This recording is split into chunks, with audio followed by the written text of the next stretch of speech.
This entire presentation has not been evaluated by the Food and Drug Administration.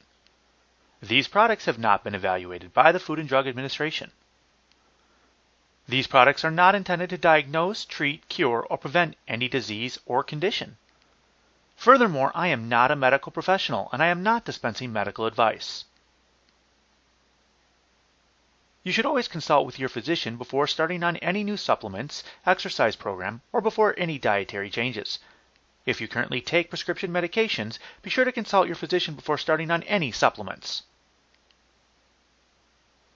It is our goal today to simplify things in the world of health by giving you information that you may not be aware of. Ultimately, I am hoping you'll see the value in supplementation, but no matter what, just by sitting through this presentation, you're going to learn some things about our food that you may not have known before. Things that I believe make supplementation critical.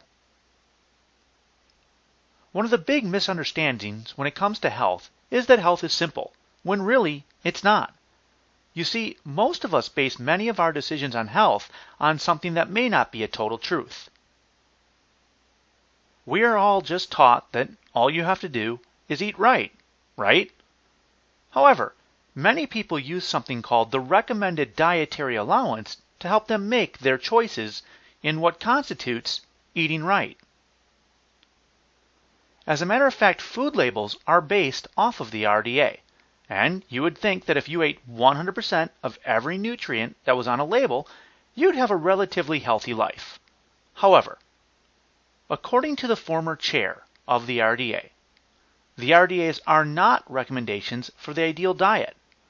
The term recommended allowance is used to avoid any implication of optimal requirements. Now, if you're wondering what that means, I understand. It's government talk and it can be a little confusing, so let me try to explain it. When you're looking at a food label and you're aiming for 100% of your vitamins and minerals, even if you did get 100%, which most people don't, you still wouldn't be healthy. Those guidelines are really just there to help you eat base nutrients to help offset things like scurvy and rickets. They were never meant to give you optimal health. And the thing is, food labels may not be as accurate as you think they are. As a matter of fact, I'm sure they're not. The acceptable margin of error on food labels is 20%. That means your food labels are allowed to be up to 20% off. This raises an interesting question, doesn't it? Are they? I mean, are food labels really that mislabeled? Luckily, abcnews.com did some research and found out.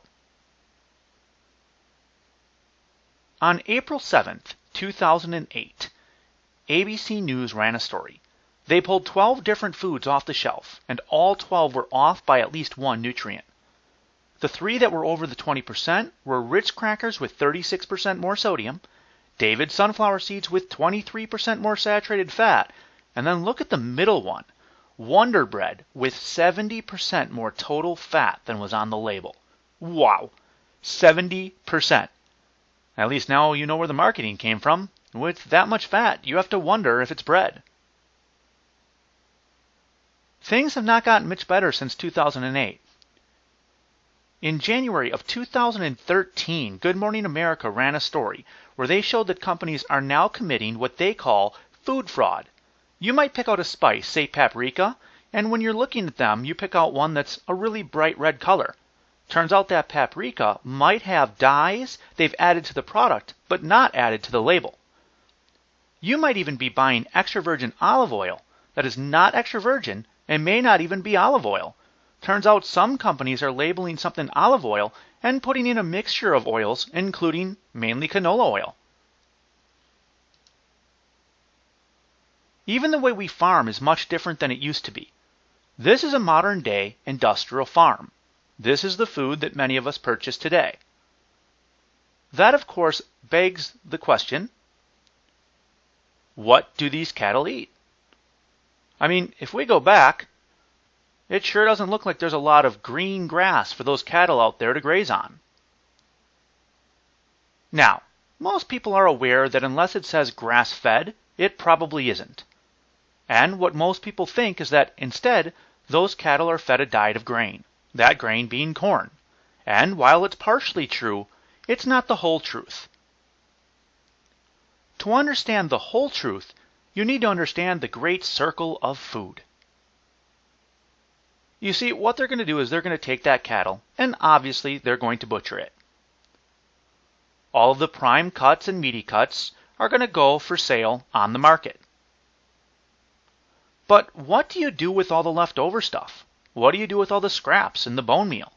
Well, what we do is we grind all of that up and we create feed out of it. What do we feed with the ground up bone meal? Chickens. Yep, chickens.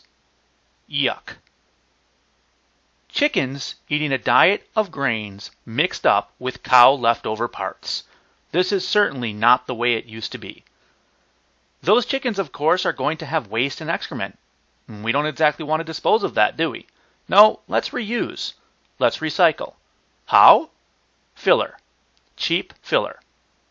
So what the industry can do now is take all of the waste, the feathers, everything from the bottom of that chicken coop, grind it all up into a uniform substance, which they call poultry litter, and what do you think they do with it?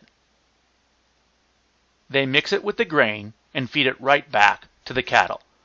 So now we have cattle eating chicken litter that are never meant to eat it, and chickens that ate cow that were never meant to eat it. If you think what our animals eat is gross, think about what we eat. Does this look familiar to you? No? Are you sure? Let's take another look. This better? No, it isn't ice cream. It's not yogurt, not sorbet. Let's move it to a more familiar form. This. Yep, a chicken nugget. Now don't worry, not all chicken nuggets are this pink, slimy, leftover part mixture. This is what's known as mechanically separated chicken. And it's not just the chicken you have to worry about. You may have had mechanically separated beef or mechanically separated pork, maybe even all three mixed together in something known as a hot dog. See, what they do is they sell all the prime cuts, take the carcass, scrape off what they can. They're going to take that stuff and mix it up, of course, together to feed back to the chicken, to feed to the cattle. But what about all that other stuff? Well, you take the carcass, put it in a centrifuge, spin the meat off the bones. When you do, you get this mixture. Then you spray this mixture with ammonia to deal with the E. coli and salmonella count, all which tend to go up when meat is processed in this way. They take that mixture, bread it, fry it, and serve it to us. Yum chicken nuggets, hot dogs, and processed food. Now remember, the key words you're looking for on a label are mechanically separated. And yes, they do spray it with ammonia, but don't worry, it's not going to taste like ammonia. They often add artificial or natural flavorings to the processed food to make it taste like actual food. Sometimes people say, I don't eat a lot of meat. Many of us eat diets that are compromised of a lot of corn. If you look at the ingredients label, you're going to see corn in many, many things. Now this just shows a nutritional comparison of heirloom cornmeal versus a conventional cornmeal today. You can see the protein, fiber, and many other nutrients have gone down substantially. As a matter of fact, over the last 50 years, the amount of protein, calcium, phosphorus, and vitamin C in many conventionally grown fruits and vegetables have declined. And this is just one reason you may want to look into a good, high-quality, absorbable multivitamin. A high-quality multivitamin can help to support the body in many different ways.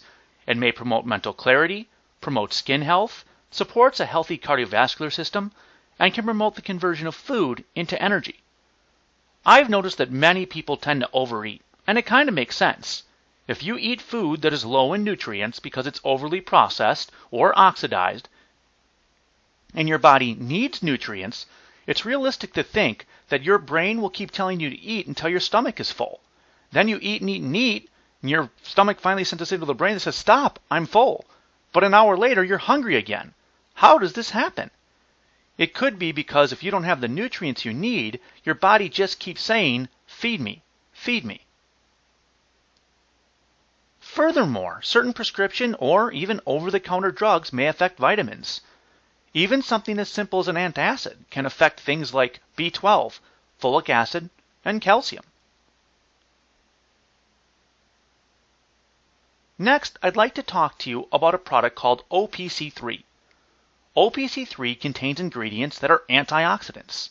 Now, antioxidants are something you've probably read a lot about and certainly heard a lot about, and all for good reasons. You see, antioxidants can help with something called free radical damage. Free radical damage happens just by living and by breathing, and your body's pretty good at dealing with it. However, if free radical damage build up, they can actually start off a destructive chain reaction in the body. And free radical damage has been implicated as a factor in many different disease states. Some of the disease states that it's implicated in you can see on your screen right now. Now keep in mind, there's a checks and balance system, and your body can deal with free radicals, but antioxidants may help offset some of the damage caused by excessive free radical damage. These free radicals also can cause inflammation in the body. One of the superpowered ingredients in OPC3 is something known as pycnogenol. To get more information on this, you may wish to go to www.pycnogenol.com. This one ingredient has over 40 years of research behind it. When you go to this site, click on Science on the top of the page. When you do, you're going to be led to an outstanding library of research that helps to explain pycnogenol's antioxidant properties and can also link you to research on oral health, eye health, skin health, and even cognitive function. Again, that site is www.pycnogenol.com. Next, I would like to talk to you about B vitamins, but not just any B vitamins, activated B vitamins. Traditional forms of several vitamins like B6, B12, and folic acid found in many supplements have to undergo chemical changes in order to be used by your body. Now, age and your nutritional status may decrease the body's ability to activate these vitamins, which is precisely why we've already done it for you. Our activated B complex delivers metabolically active forms of several vitamins and minerals, and by doing so, you can be certain that your body is getting the vital nutrients it needs. According to the doctor's complete guide to vitamins and minerals, a B vitamin deficiency may show up as things like spotty hair loss, heartburn, constipation, diarrhea, excess gas, headaches, confusion, dizziness, irritability, trouble sleeping, mood swings, and even as problems with the nerve. Now this makes sense because B vitamins are critically important for the metabolism of carbohydrates, fats, and proteins. They're also important for red blood cell formation and healthy brain function. They're even important for maintenance of the central nervous system, which of course includes your spine and brain. B vitamins are even needed to support tissue repair. Lastly, I'd like to talk to you about calcium. Calcium Plus not only provides the body with an optimum blend of calcium, but also includes vitamin D3, magnesium, vitamin C, and boron, all to help with efficient absorption of the calcium. Now, most people are aware that calcium is essential for building and maintaining strong bones. What you may not realize is that bone is pretty active in the body. See, your bone is actually being built and broken down constantly. It's not just stagnant. If your dietary calcium levels get too low, you may pull more calcium from your bones in order to keep blood levels where they need to be.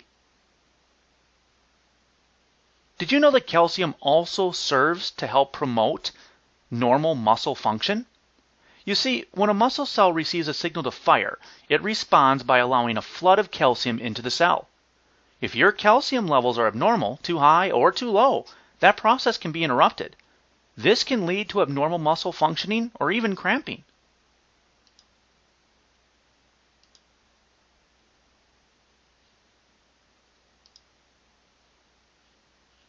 Calcium is also important for your nerves.